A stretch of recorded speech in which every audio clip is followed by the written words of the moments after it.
అందరికీ వందనాలు. దేవుని నామానికి స్తోత్రాలు. ఉదయకాలమున మత్తయి సువార్త 15వ అధ్యాయము. మత్తయి సువార్త 15వ అధ్యాయము 21 నుంచి ఒకసారి చదువుతాను. 21 నుంచి యేసు అక్కడ నుండి బయలుదేరి తూరు సీదోనుల ప్రాంతములకు వెళ్ళగా, ఇదిగో ఆ ప్రాంతముల నుండి కనాను స్త్రీ ఒకతే వచ్చి, ప్రభువా, దావీదు కుమారుడా, నన్ను కరుణింపుము, నా కుమార్తె దయ్యము పట్టి బహు బాధపడుచున్నదని కేకలు వేసెను. అందుకు ఆయన ఆమెతో ఒక్క మాట ఏనూ చెప్పలేదు. అప్పుడు ఆయన శిష్యులు వచ్చి, ఈమె మన వెంబడి వచ్చి కేకలు వేయుచున్నది కనుక ఈమెను పంపివేయమని ఆయనను వేడుకొనగా, ఆయన ఇశ్రాయేలు ఇంటి వారై నశించిన గొర్రెల యొద్దకే కాని మరి ఎవరి యొద్దకును నేను పంపబడలేదనెను. ఆయనను ఆమె వచ్చి ఆయనకు మ్రొక్కి, ప్రభువా, నాకు సహాయము చేయమని అడిగెను. అందుకు ఆయన, పిల్లల రొట్టె తీసుకుని కుక్క పిల్లలకు వేయుట యుక్తము కాదని చెప్పగా, ఆమె, నిజమే ప్రభువా, కుక్క పిల్లలు కూడా తమ యజమానుల బల్ల మీద నుండి పడుగు ముక్కలు తినును కదా అని చెప్పాను. అందుకు యేసు, అమ్మా, నీ విశ్వాసము గొప్పది, నీవు కోరినట్టే నీకు అవునుగాక అని ఆమెతో చెప్పాను. ఆ గడియలోని ఆమె కుమార్తె స్వస్థత నొందెను. Praise the lord. మనకు ఈ యొక్క వృత్తాంతం తెలిసినదే అందరికీ కూడా. కానీ చాలా చాలా గొప్పగా ఇక్కడ మనం చూసినట్లయితే ఆశ్చర్యం వేస్తుంది. ఆ కనాను స్త్రీ, ఆమె ఒక కనాను స్త్రీ. అక్కడ తన యొక్క కుమార్తె, మరి తన కుమార్తెకు స్వస్థత కావాలి. తన దయ్యం బట్టి మరి పీడింపబడతా ఉంది, దయ్యం చేత బహు బాధపడుతున్నదని ఆమె ప్రభు దగ్గరకు వచ్చి కేకలు వేస్తా ఉంది. ప్రభు అక్కడ వెళ్తున్న ఆ యొక్క విషయాన్ని తను తెలుసుకొని వచ్చి తన కుమార్తె నిమిత్తమై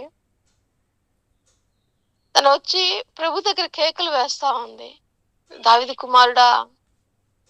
ఈ దావీదు కుమారుడా అన్న పదం వాడారు అంటే మనము అనేక చోట్ల కూడా చూస్తాము.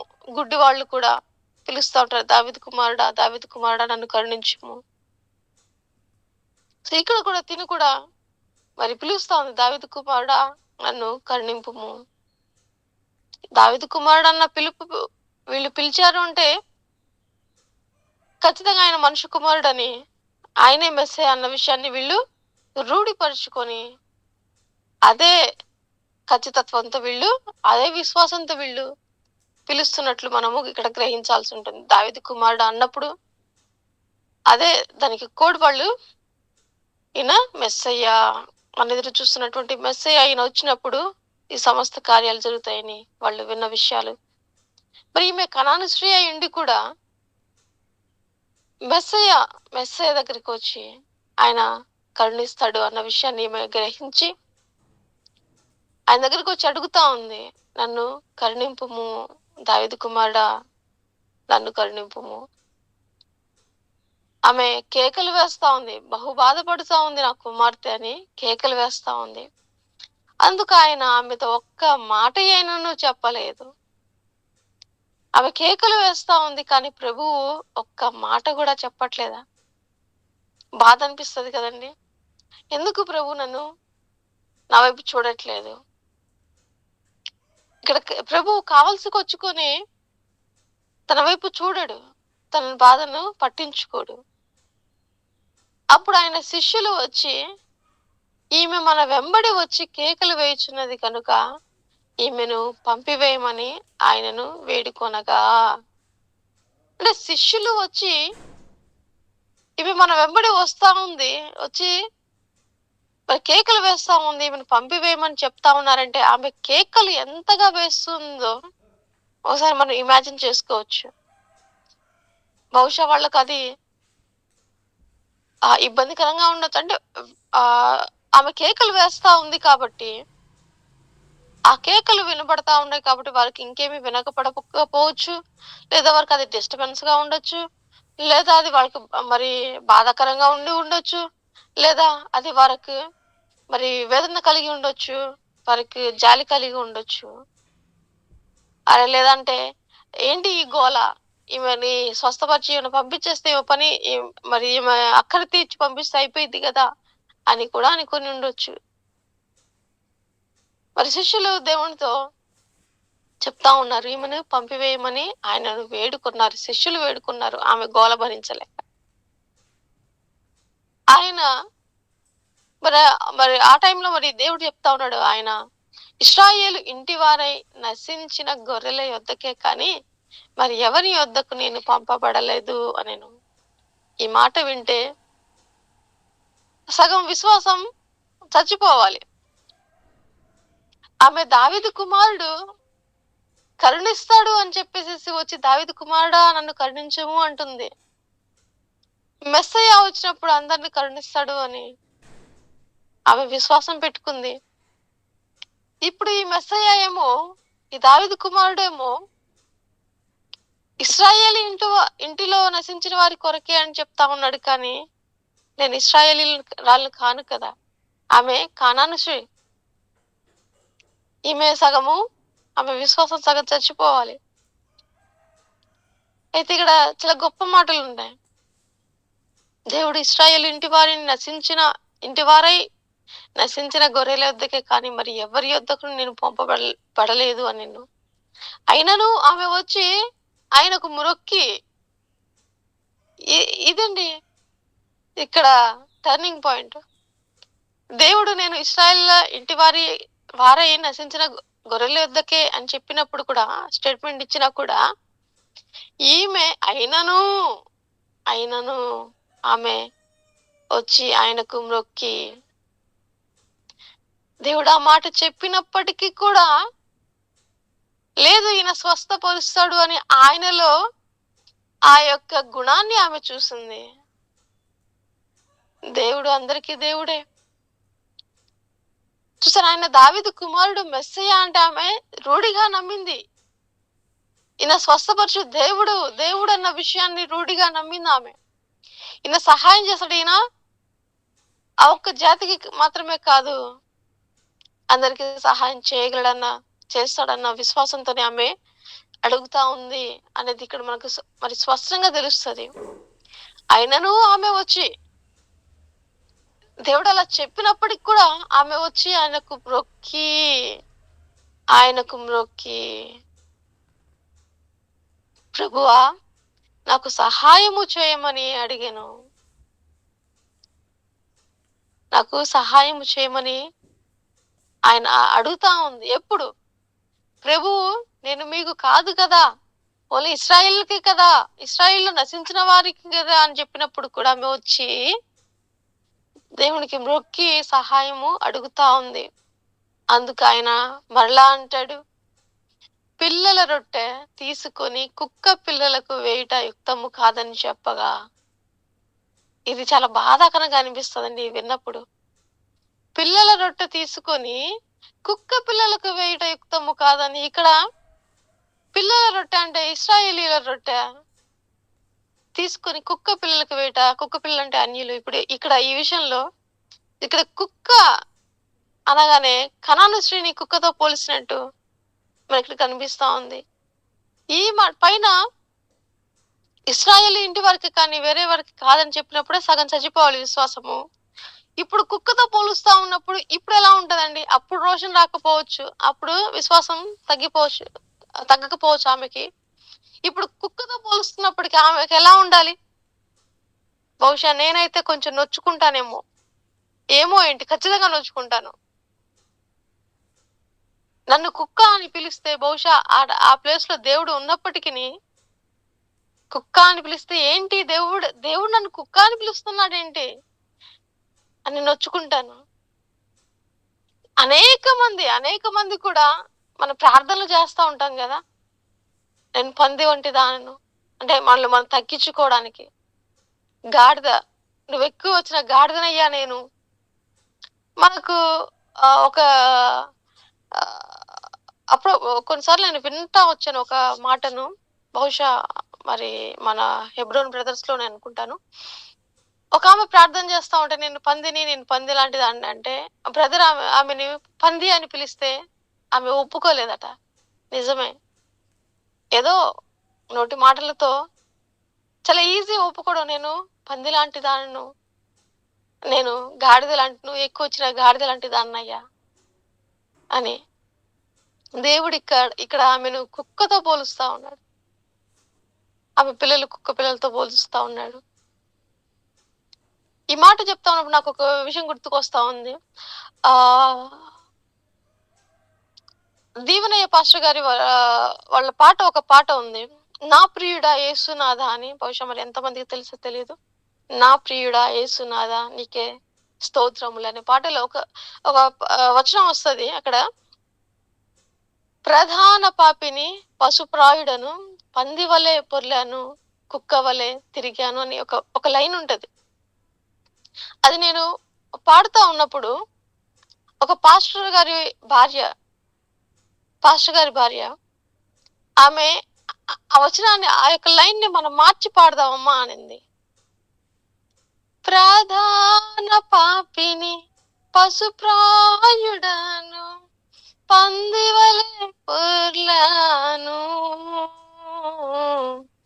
కుక్క వలె తిరిగినాను అని ఆ లైన్, ఈ పంది వలె పొర్లాను కుక్క వలె తిరిగాను అన్న మాట ఆమె జీర్ణించుకోలేకపోయింది. అరే ఈ మాటలు చాలా కఠినంగా ఉన్నాయి కదా, ఈ లైన్ ను మనం మార్చేద్దామనింది ఆమె. ఈ లైన్ ని మనం మార్చేద్దామనింది. ఎలా ఉన్నామండి అంటే మన జీవితాలు ఒకప్పుడు అలానే ఉన్నాయేమో. నిజంగా ఈ మాటను మనం స్వీకరించాలంటే గట్స్ కావాలి. అంటే మన యొక్క స్థితిని మనము తెలుసుకున్నప్పుడు, దేవుని యొక్క ఉన్నతమైన స్థానాన్ని మనము తెలుసుకున్నప్పుడు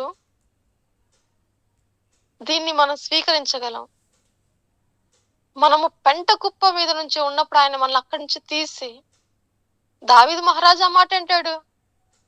అలాగే పౌలు భక్తుని కూడా మనం చూస్తాము. ప్రభు పరిచయ నిమిత్తమే సమస్తాన్ని పౌలు భక్తుడు పెంటగా ఎంచుకున్నాడు. ఇక్కడ చూడండి అసలు ఎంత ఆశ్చర్యం అనిపిస్తుందంటే, కుక్కతో పోలుస్తా ఉన్నాడండి. పైన సగం విశ్వాసాన్ని చంపేశాడు, మీకోసం కాదు కదా అన్నట్టు. ఇక్కడేమో కుక్కతో పోలుస్తా ఉన్నాడు.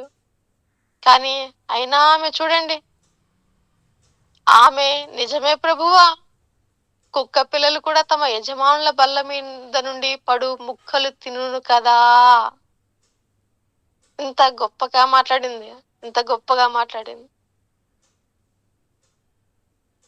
నిజమే, నేను కుక్కనే, నా పిల్లలు కుక్క పిల్లలే. అయితే నా యజమానుడు నీవు, లేదా ఇశ్రాయేలు నా యజమానులు లాంటి వాళ్ళు అనుకుంటే, వాళ్ళ ఆ యొక్క మరి బల్ల మీద నుంచి, వారి యొక్క మరి భోజనపు బల్ల మీద నుంచి పడే ఆ యొక్క ముక్కలు తినే కుక్క పిల్లలాగా నా పిల్లల్ని ఎంచమని, ఆ కుక్కలాగా నన్ను ఎంచు, ఆ కుక్క పిల్లల్లాగా నన్ను ఎంచి నాకు సహాయం చేయండి. ఆ రొట్టె ముక్కలను నేను తినడానికి నాకు అవకాశం ఇచ్చని ఎంతగా తగ్గించుకొని అడుగుతా ఉందండి ఆమె. ఎంతగా తగ్గించుకొని అడుగుతా ఉంది. నేటి మన క్రైస్తవుల్లో ఈ యొక్క తగ్గింపు జీవితం కరువవుతా ఉంది కదా. మనము అనేకుల మధ్యకు వెళ్తా ఉన్నప్పుడు, మనము అనేకులను చేరుతా ఉన్నప్పుడు, వాళ్ళను మనం అనేక మార్లు హెచ్చరిస్తా ఉంటాము. అయితే ఆ హెచ్చరిక మనం హెచ్చరించడానికి మనం ఆ పొజిషన్ లో ఉన్నామా లేదా కూడా మనము గ్రహించాల్సి ఉంటుంది. ఎంత ఎంత చక్కగా ఈమె తగ్గించుకుంటా ఉంది చూడండి. అసలు ప్రభువు కావాల్సుకొచ్చి అడుగుతా ఉన్నాడు. ఆమె యొక్క విశ్వాసాన్ని ఆయన రూఢిపరచడానికి, ఆ విశ్వాసము ఆమె అందరికి దేవుడు తెలియపరచడానికి. దేవుడు ఇలాంటి సంఘటనలు ఎక్కడ మరి పాయింట్అవుట్ చేసిన నలుగురిలో వారి యొక్క విశ్వాసాన్ని చూపించడం కొరకే, వారిని సాక్షులుగా నిలబెట్టడం కొరకే. 12 సంవత్సరాలు రక్తస్రావం కలిగిన స్త్రీ కూడా రహస్యంగా ఆయన చెంగును ముట్టినప్పుడు కూడా ఆయన అందరి ముందు ఆమెను ప్రొజెక్ట్ చేయడానికి, దాని వెనుకున్న కారణం కూడా ఆమె ద్వారా తన నామాన్ని మహిమపరచుకోవడం కొరకు, ఆమెను కూడా ఘనపరచడం కొరకే, ఆమె విశ్వాసాన్ని తెలియపరచడం నిమిత్తమే. ఇక్కడ కూడా ప్రభువు ఈమెను ఘనపరుస్తా ఉన్నాడు. ఆమె విశ్వాసాన్ని బట్టి ఈమెను ఘనపరుస్తా ఉన్నాడు. ఆమె నిజమే ప్రభువా, కుక్క పిల్లలు కూడా తమ యజమానుల బల్ల మీద నుండి పడు ముక్కలు తిండు కదా అన్నప్పుడు ఆమె ఆ యొక్క పిలుపును, కుక్క అన్న పిలుపును కూడా ఆమె స్వీకరించింది. అందుకు యేసు, అమ్మా నీ విశ్వాసము గొప్పది, నీవు కోరినట్టే నీకు అవునుగాక అని ఆమెతో చెప్పాను. ఆ గడియలోనే ఆమె కుమార్తె స్వస్థత నొందెను. ఆమె విశ్వాసాన్ని బట్టి, ఆమె తగ్గింపును బట్టి ఆ గడియలోనే ఆమె కుమార్తె స్వస్థత పొందెను. ఒకవేళ ఇక్కడ పైన నేను ఇశ్రాయేలు వారికి కానీ మీకు కాదన్నప్పుడు ఆమె వెళ్ళకపోయినా, కుక్క పిల్లలతో, కుక్క పిల్లలతో ఆమె పిల్లల్ని పోల్చినప్పుడు ఆమె వెళ్ళిపోయి ఉంటే, రోషముతో వెళ్ళిపోయి ఉంటే పరిస్థితి ఆమెకు ఏంటి? స్వస్థత ఆమెకు కరువు అవుతుంది. ఆమెకు కరువు అవుతుంది. ప్రభు స్థానాన్ని గ్రహించడము, అలాగే మన స్థానాన్ని మనం ఎరిగినప్పుడు, ఇప్పుడు ఆయన వారసులమే మనము. ఇప్పుడు ఆయన వారసులము అయితే మనం ఆయన ఎదుట, లేదా మనం ప్రార్థన చేస్తున్నప్పుడు కానివ్వండి, మనం ప్రార్థన చేస్తున్నది ఒకరు మనతో అంటా ఉన్నప్పుడు మనం దాన్ని ఒప్పుకుంటా ఉన్నామా? ప్రార్థనలకే పరిమితం చేస్తా ఉన్నామా? కదా, పంది అంటే ఒప్పుకోలేం కదా, కుక్క అంటే మనలను ఒప్పుకోలేం కదా. బహుశా నేను నిజంగానే చెప్తా ఉన్నాను, ఈ యొక్క పరిస్థితిలో ఉండుంటే నేను నొచ్చుకొని ఉండేదాన్నేమో. బహుశా ఏమి మాట్లాడకపోయినా ఆయన దేవుడు కాబట్టి ఆయన ముందు ఏం మాట్లాడే తెగింపు నేను తెగించకపోయినా ఖచ్చితంగా నొచ్చుకుంటాను. దేవుడు అయి ఉండి నన్ను కుక్క అంటాడేంటి అని. ఈ విషయాలు మనం గ్రహించుకుంటూ మనం ఎంతగా ఆయన ఎదుట తగ్గించుకొని, మన యొక్క తగ్గింపు జీవితము మనము విశ్వాస జీవితంలో అనేక మెట్లు ఎక్కడానికి, ప్రభు యొక్క చిత్తం మనలో నెరవేర్చడానికి, ఆయన నామము మన ద్వారా మహిమపరచబడడానికి ఈ యొక్క తగ్గింపు జీవితం ఎంతో అవసరం అవుతా ఉందని ఈ యొక్క ఉదయకాలమున మరి ప్రభు నామం పేరిట ఈ యొక్క మాటలను తెలియపరచడం జరుగుతూ ఉంది. తెలియపరచడం కాదు కానీ మరలా జ్ఞాపకం చేయడం మాత్రమే ఇది. దేవుడి మాటలను దీవించును గాక. Praise Lord. Thank you.